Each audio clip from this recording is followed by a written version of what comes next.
How has your talk today changed from when you first started giving it? Are there specific things that maybe you would have said 20 years ago that if you tried saying today, it wouldn't be heard? Because I mean, so much has happened so quickly in the last couple of decades. It has. I remember, I think it was Matt Pinto who said he feels like the devil's making a run for it right now. Like there's just, everything is sped up so much. And just in the last half decade of the way things have shifted and changed. And so what I've tried to do is integrate into my talk all the new forms in which the kids are struggling, where I'm going a lot more now into gender. I'm going into same-sex attractions. I'm talking about girls and pornography, just stuff that 15 years ago unfortunately existed but was not on our radar. And so as Chastity speakers, because nobody was talking about it, we just assumed, well, this isn't really an issue. And as a result, you had girls in the audience who were struggling with porn, and I'm hitting on the guys. Yep. Okay, now let's go over to the girls. Yeah, and they're left, and I did that for the longest time. And with the homosexuality piece, I never really brought it up because I didn't know how, how do I bring this up and talk about it for 5 minutes and just move on without opening a can of worms and creating more questions than I'm really answering. And so I said, I don't know how to just give a soundbite on something that needs an hour and a half worth of discussion. And the kids that identified as LGBT would come up after the talk and be like, the talk was helpful, but you really didn't talk about us. How does this fit into my life?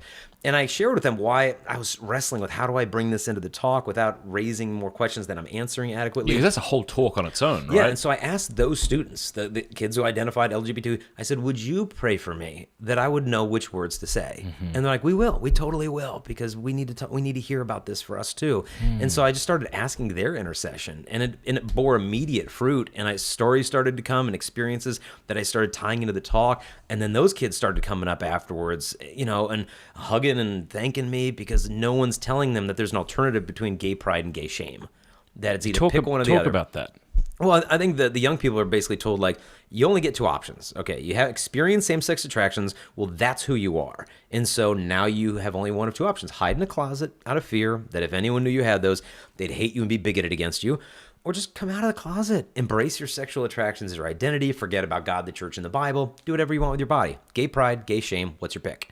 And there's just millions of kids that are stuck in the middle being like, well, I don't want to throw away God, but I don't want to live in shame because it's not like I chose this to begin with. Yeah, I think I've heard you say that. Living in closets aren't a fun place to live. Yeah. And will people hate you? Well, yeah. I mean, some people will. I tell the kids, and you see them on TV, they have the protest, God hates gays. And I'm like, no, God hates your stupid sign. That's what he hates.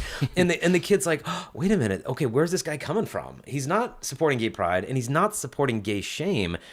And he can tell he loves me. Where's this going? And you can tell they're really intrigued. And then you lead them into this idea of chastity, is realizing that your identity is not your sexual attractions. Anyone who defines their identity by their sexual attractions is going to get real confused fast. Because when I go home to the Atlanta airport in a couple hours and I see some beautiful woman who's not my wife, is that my identity? Nope. But if I think my attractions are my identity, I'll think my very personhood is being stifled if I can't express that in a sexual way. So I think the first step we need to take is help to distinguish the attractions from the identity and to root their identity in what it is, which is they're as a child of God. You're a son of God or a daughter of God. It's who you are. Attractions are something we experience. And so trying to explain there's not 58 kinds of persons. There's L, there's G, B, T, Q, this, that. Facebook has 58 genders. Facebook in the UK has 71. Tumblr has over 500. You can be astral gender, not to be confused with astrogender. What's the difference? One feels bright and celestial about themselves, and the other one feels connected to the stars. And it's this is child abuse. Telling a kid that you could be one of these things, and it's good luck figuring that out. Yeah, and so what I try to explain is look, we need to understand there's not 58 kinds of persons. There's 3. Divine persons, angelic persons, human persons. That's it. And if you're a human person, you're either male or female, made in the image and likeness of God. And then attractions are something you experience. They're not who you are. And so the kids never got this anthropology, and so they're being fed the anthropology of Snapchat, of just well, what am I? Well, let me just flip around and try to figure it out. And they're getting so confused. It's almost like someone playing D&D and being like, all right, am I an elf, and a high elf, and orc? It's you get to choose your little thing. Yeah. Yeah, no, and I mean, it's tremendously confusing to the poor kids because, I mean, I remember hearing one guy say that his teacher told him that you can't really know if you're gay or straight at least until you're 24, 25 years old. So this kid spent his entire teenage years Terrified. afraid he's going to wake up like on his 24th birthday and find out he's this or that. And it's just like, wow, because we don't have that solid anthropology piece, they're drifting out into space. And I think it's what, like Vatican II said, that when God's forgotten, the creature itself grows unintelligible. For this reason, do you shy away from using terms like homosexual, gay, or hetero, or lesbian? Well, I'll refer to the word homosexual, things like that, but not as a person. Like, he's gay, she's lesbian, this, that, because that's not who they are. And this is not Catholic language. And I think any Catholic apologist or evangelist who starts adopting this worldly language is undercutting his own case. Because if you're saying he is gay or he is lesbian, you've already identified the person with the attraction. He is a person who experiences this attraction. The attraction is not him. So if somebody says to you, but this is the most meaningful thing about me, I choose to use the word lesbian or gay, what do you say to that? Well, I mean, I respect their choice of how they wish to self-identify, but if they think the most important thing about themselves is their sexual attraction, they haven't discovered who they are as God's child.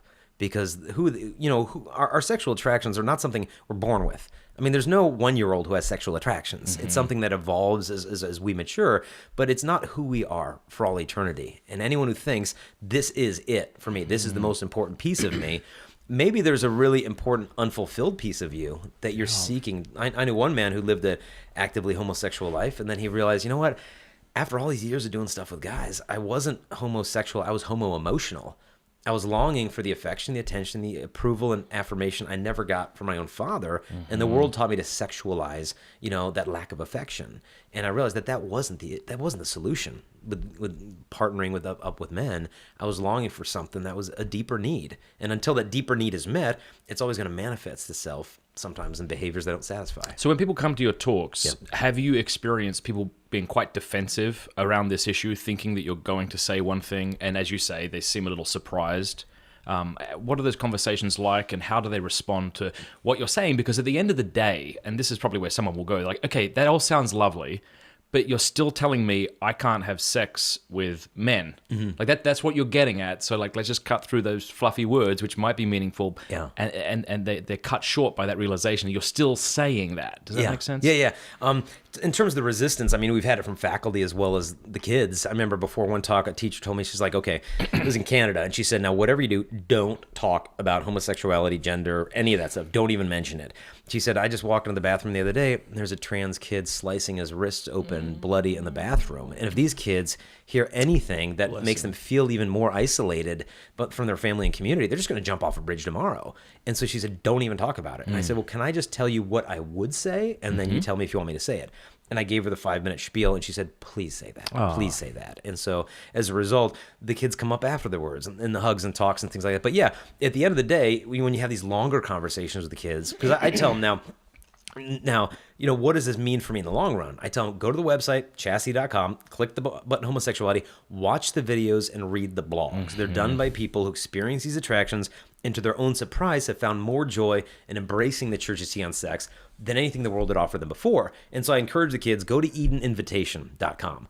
Go to watch Desire of the Everlasting Hills, The Third Way. Because look, I have no authority on this. This is not my attractions. These are not my experiences. But if they see other people who are like, yeah, same-sex attractions are part of my story. It's something I've always lived with. And I live this way, but I actually found more joy this way. I was happy as I knew how to be, but I've discovered a new joy. They can pierce their hearts in a way that I can't. I think my job is just to bridge to show them, hey, these people do exist. And they're happy. They're not repressed, miserable. The idea is that, I think it was Dan Matson who said something to the effect of, like, I feel like it's either a death by desolation or death by damnation. In other words, like, either obey the church and live a life of misery, loneliness, and repression, or disobey the church and go to hell. So pick your poison.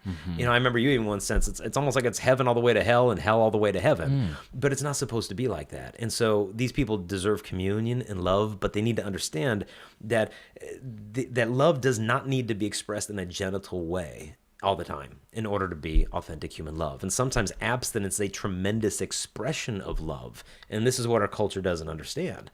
That if a young person can learn, hey, abstinence with my girlfriend is not waiting to love her, Abstinence with my girlfriend is loving her because I'm doing what's best for her tonight instead of just what feels good in the moment.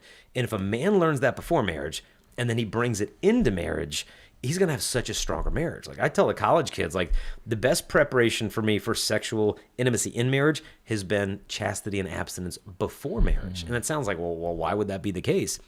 And I explain to them, well, for one, abstinence, whether you like it or not, is going to be a part of your marriage, sometimes to a heroic degree. And, I know people that, I share with the college students how, I know a guy, his wife had been sexually abused, and, the wounds of that started coming up in their marriage. She said, I can't really be close right now. And he said, it's okay, there's other ways, I love you. And a month went by of abstinence, then it was 2, then 3, then 4, then 5, then 6 months of abstinence went by, at which time he's really wrestling with God. Like, Jesus, I didn't sign up for this. And Jesus is like, oh, actually you did. It's right there. And, but, the guy's wounded idea of masculinity, that if I'm a man, a woman's going to be sexually responsive to me, was a broken idea of masculinity. And his wife was so frigid towards me, he felt like less of a man, but that he realized by staying on this cross, I am becoming more man to my bride than any man has ever been in her life. And so instead of becoming petulant, whiny, distant, cold, or angry because she wasn't sexually available, he stayed on the cross.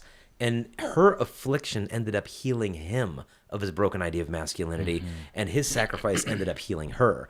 And so you can see how that understanding of abstinence as an expression of love would only strengthen a marriage. And so I try to explain that even in same-sex relationships, abstinence is not a rejection of love, it's an expression of it. So the church is not telling people not to love. The church is the only institution telling same-sex couples to love. Yo, thanks for watching. You can watch the entire episode on YouTube if you want. You can listen to it at The Matt Fradd Show by subscribing on iTunes or wherever you listen to your podcasts. And feel free to support me, patreon.com/MattFradd.